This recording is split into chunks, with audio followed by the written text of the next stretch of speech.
This channel, a systematic teaching, enables you to put an end to suffering and reincarnation. Please find the playlist of this series in the description. Mahayana Pure Land welcomes you.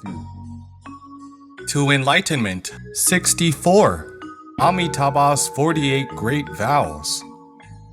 22nd to 24th Vows. Next, let us take a look at the 22nd vow, no females in the land. 23rd vow, she will detest her female body and transform into a man. And 24th vow, all will be born through transformation in lotus flowers. When we expound these vows, many people often raise questions. Why are there no women in his land? Does Amitabha regard women as inferior to men? We must know that there are men and women in our world. What implication does this have? This is the major regress condition for our cultivation. To cultivate in this Saha world is really not easy. One of the most serious problems is that there are men and women. When there are men and women, there will be lust. This lust is the biggest obstacle in learning Tao, and it is the root cause of our birth, death, reincarnation. If we do not relinquish this lust, it is very difficult for us to transcend from samsara. This lust specifically refers to the lust between men and women. The chapter of clear instructions on 4 kinds of purity from the Śūraṅgama Sūtra mentions that among these clear teachings on eradicating lust, killing, stealing, and lying, the foremost is to eradicate lust. This instruction was implored by Venerable Ananda, who truly earned great merit. One time he went alone to beg for alms and came to a lustful woman's house. That woman saw that Ananda was so handsome and graceful, she immediately had strong affection toward him. After Ananda left, she could not help thinking of him. She told her mother. The mother loved her daughter dearly and said, "I know the mantra of the former Brahma heaven. This mantra can captivate a man and make him lose his mind." She then taught her daughter this mantra. The second time Ananda left the Sangha alone and went out to beg for alms again, this lustful woman began to recite the mantra when he walked past her house. Ananda is a manifestation of a bodhisattva.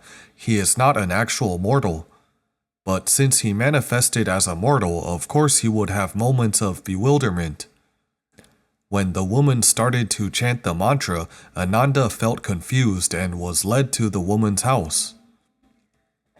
The moment when Ananda was on the brink of violating the precept, the Buddha quickly sent Manjushri Bodhisattva to bring the Śūraṅgama mantra to the location.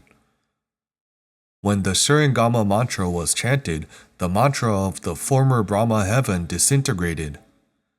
Ananda, as if awakening from a dream, felt so ashamed that he immediately went back to the Sangha and repented to the Buddha.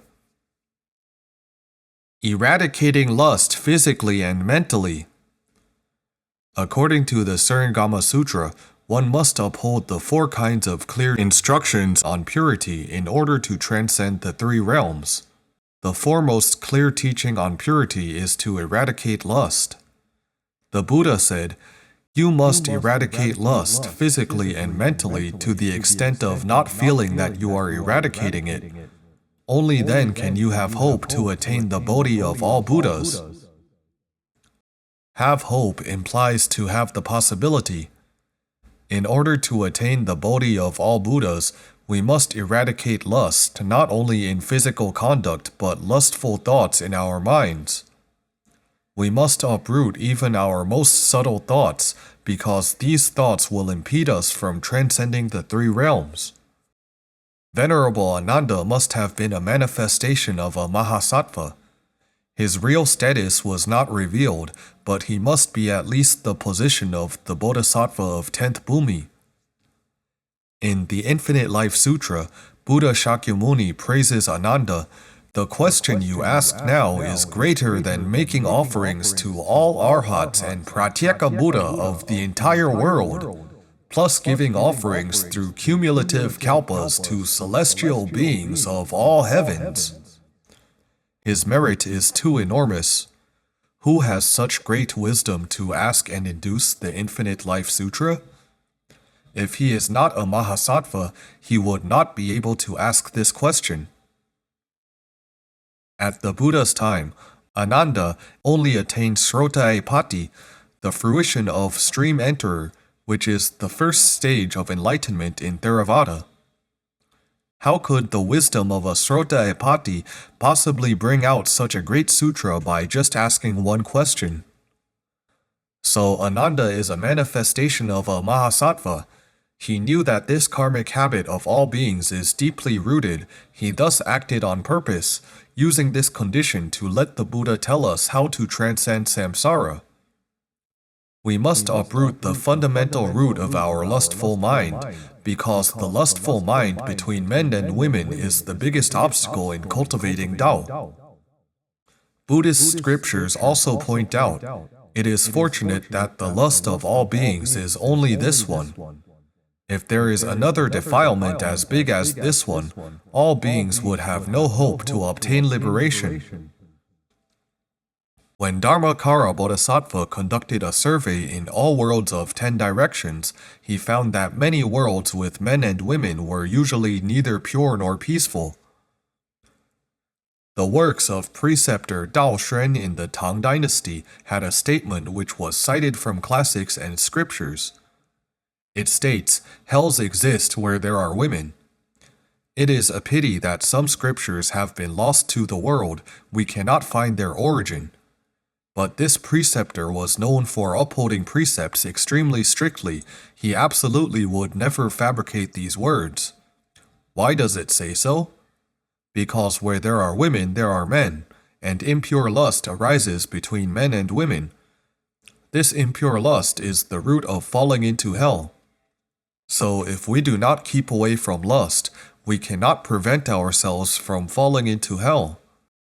In fact, the form of a male or female body in our reincarnation is constantly changing, but we are always deluded. This life, when we have a male body, we naturally have impure lust when seeing a woman, and if we have a female body, we also easily have impure lust when seeing a man.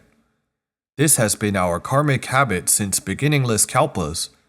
Even in the last life, some might have been father-daughter or mother-son to each other, but become husband and wife in this life. Why? They harbor love towards each other. This love draws them to meet together, making them give rise to impure love. After becoming truly awakened, we will feel quite filthy and ashamed of this impure lust between men and women. Why? Look, last life they were father and daughter or mother and son, becoming husband and wife in this life. Think about it. What sense does this make? Or, being enemies in the last life, they become lovers yet often fight in this life. They will definitely fight because they are karmic debtors and creditors to each other.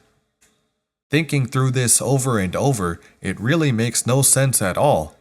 We really should renounce the 6 paths samsara. Deep affection attachment causes women to suffer more. Compared to men, the karma of women is heavier. This is not discrimination towards women. What is karma? You have more suffering. This is karma. Let us take the body as an example. The physical body of a man is easier to take care of, while the body of a woman has more trouble.